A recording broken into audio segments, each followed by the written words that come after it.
supporting Trump's Muslim ban. Well, of course he is. We knew that was going to happen. Why did our senators vote for him? Why are our senators not withholding consent for every piece of legislation until Trump releases his taxes? Until he divests from his businesses? Until his Russia connections are investigated? Until he rescinds the Muslim ban?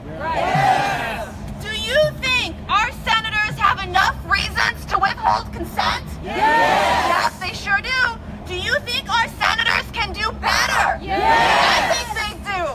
So now we've got 6 wonderful speakers who will remind our senators to resist Trump's agenda with every tool at their disposal. First up, do we have Nathan? Nathan Racing, please come on up. Nathan will be speaking about why we need to protect the ACA.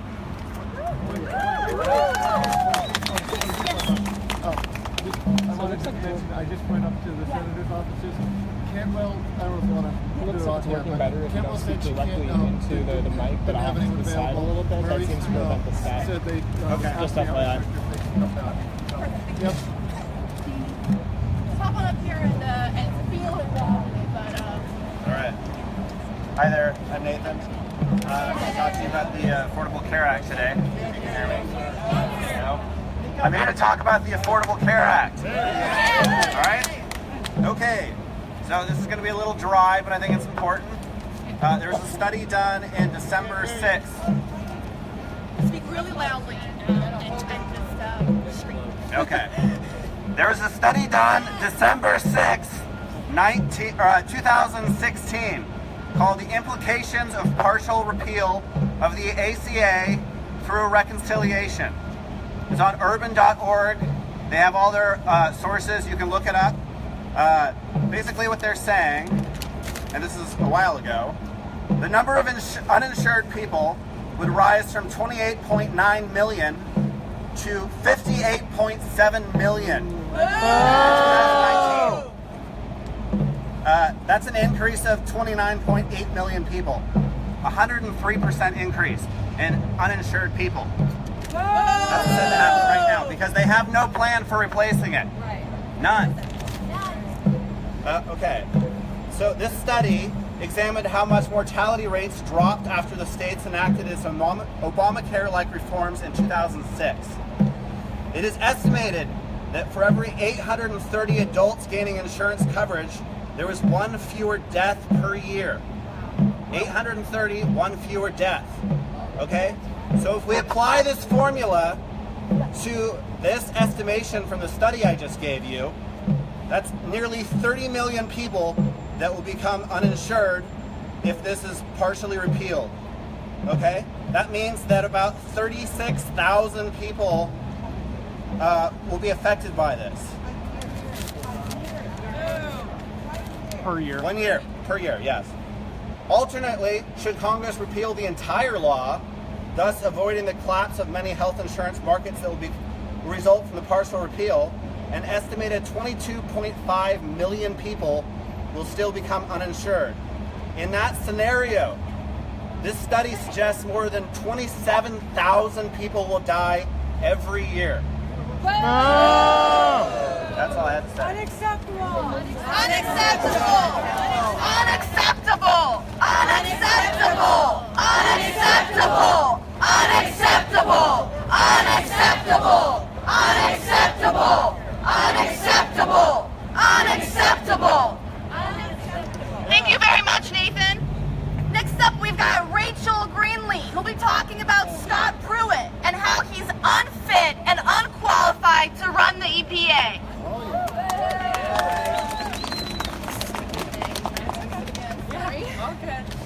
Hello, everybody. Honestly, I feel like I could just stand here for my 3 allotted minutes and shake my head in silence because this is such a patently wrong nomination.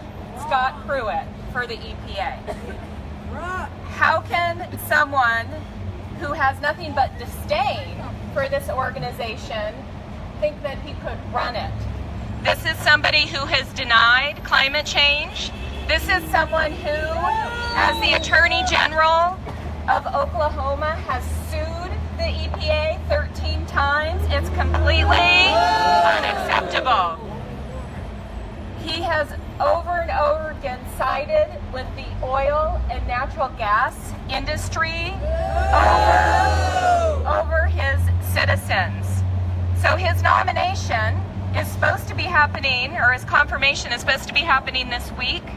The Democrats are pressing hard to make sure that more information comes to light before it goes to a vote, and we demand that our senators continue to be bold in pushing to make sure that he is not confirmed.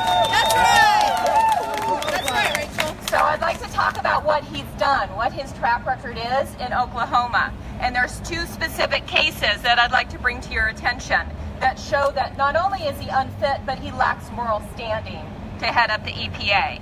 Number one, his predecessor in Oklahoma filed a complaint against Tyson Foods and other chicken manufacturers for polluting the Illinois River. These companies were dumping waste into the river, which was covered with a toxic algae. When Pruitt became the Attorney General, he dropped the case. He dismantled his office's in-house environmental protection unit. And guess who later donated $40,000 to his campaign, his re-election campaign? Yeah, the poultry industry of Oklahoma. Corrupt.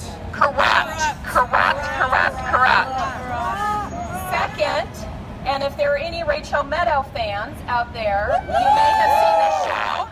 If not, look it up on YouTube. It's worth watching what has happened in terms of man-made earthquakes in Oklahoma because of fracking.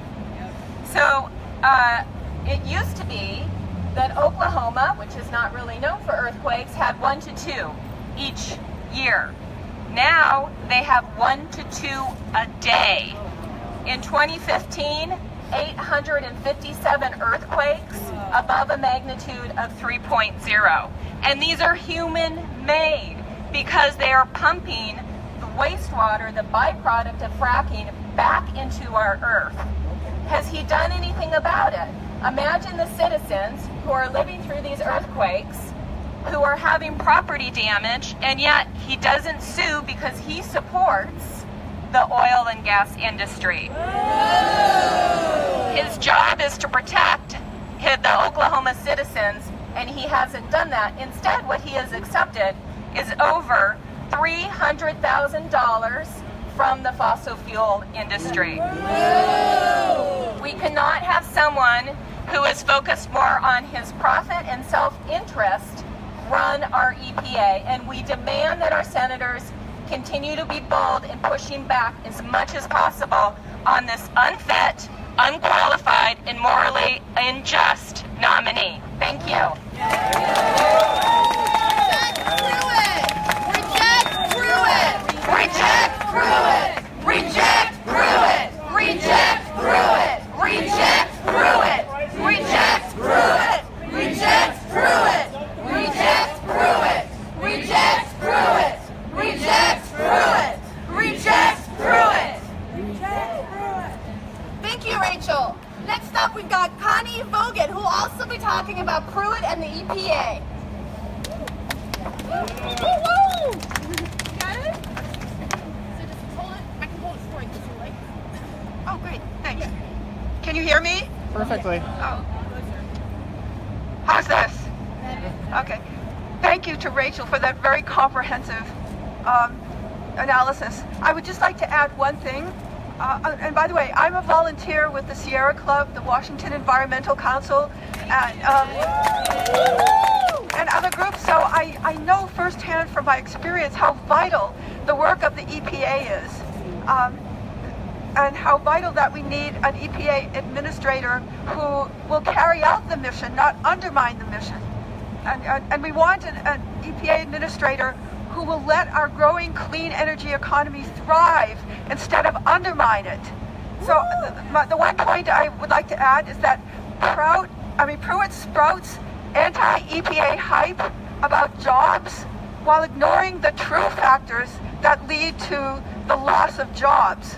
The facts show that EPA protections create jobs and strengthen clean tech businesses and benefit the economy.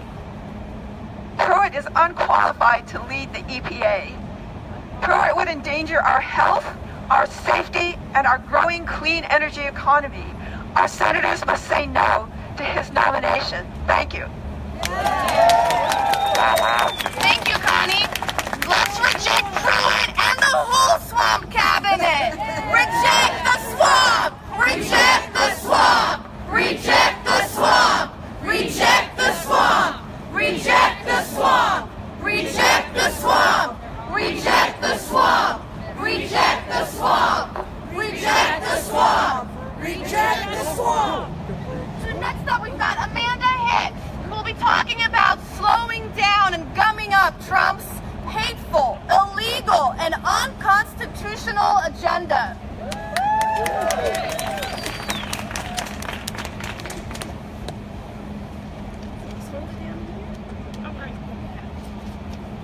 Thank you so much. Can you guys hear me? Yes. A little louder. Can you hear me? Still no? Move it like, is that better? Way better, yeah. Okay. I was raised to be a very loud and nasty woman, so you know, we are not living in normal times. I don't think I need to remind anybody of that. In the 3.5 weeks since Donald Trump has taken office, we have watched as him and the extremists surrounding him have threatened the Affordable Care Act. We've witnessed countless attacks on the free press and judicial process. We have seen the highest office in our land cheapened by Donald Trump's narcissism and his inability to face the duties of the office that he was sworn to uphold. Make no mistake, we are watching, we are marching, and we are resisting.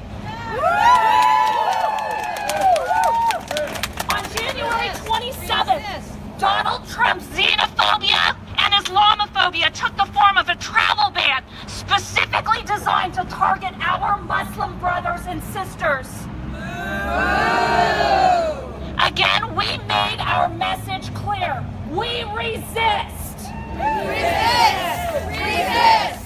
Resist! Resist! Resist! Resist! Resist!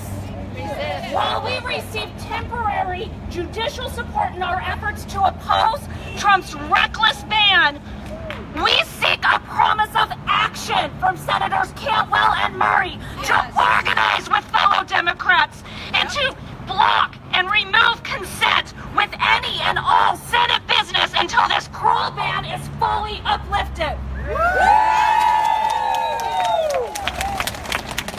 Piecemeal opposition will not be enough. And let us be very clear to Senators Cantwell and Murray, your constituents are watching.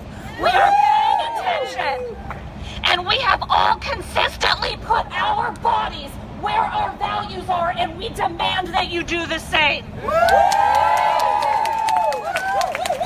We have all heard leading Democrats give lip service to the resistance of Trump's unconstitutional agenda. But today we ask Cantwell and Murray to back up their words with a promise. No Senate business shall move forward or continue until our Muslim sisters and brothers are free.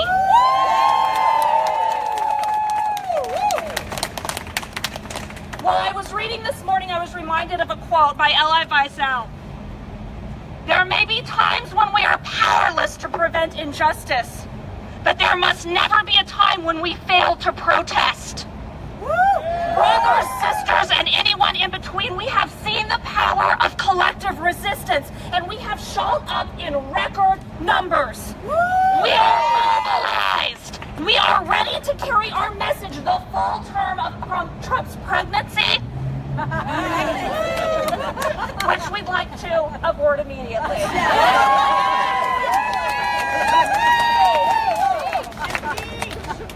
I ask again, Senators Cantwell and Murray, are you with us and are you ready? Because we will fight.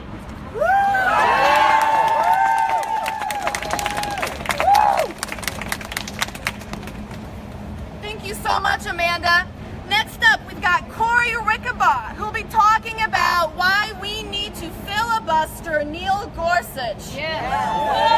All right. Yes, yes. Something? Hold this for you. No, I can do that. You got it? Pull your sign. Okay, how's this? Can you hear me? Yeah. All right. My wife and I are Game of Thrones fans. Love it. And so every year about this time, we'll catch up on the previous season so that we're conversant when things begin to happen in April. We were getting ready to do that the other day, but the news was coming on, and so we had a decision to make. We could either watch the saga of palace intrigue, lust for power, and rampant corruption, or we could watch Game of Thrones.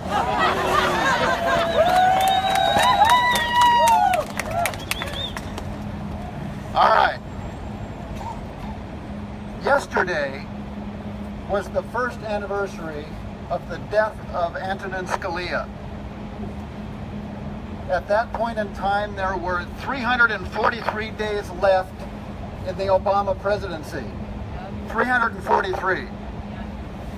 Now, sometimes my memory is a little selective and I may have missed something, but I don't remember ever hearing Senator McConnell say, "Our thoughts and prayers go out to the Scalia family during this difficult time."